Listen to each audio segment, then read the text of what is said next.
আসসালামু আলাইকুম। জি, ওয়ালাইকুম আসসালাম। এটা জিমের নাম্বার না? না, কোন জায়গায় ফোন করছেন? বগুড়া।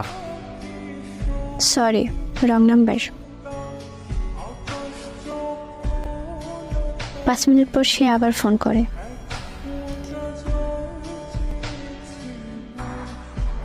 আচ্ছা, আপনার নাম কি? মোসাম্মদ নুসরাত জাহান। আপনার?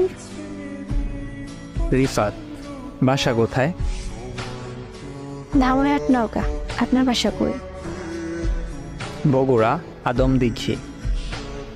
আচ্ছা, কোন ক্লাসে পড়েন? ক্লাস 7। ও আচ্ছা, তাইলে তো পিচ্ছি। আপনি কি করেন? আমি ছোট একটা জব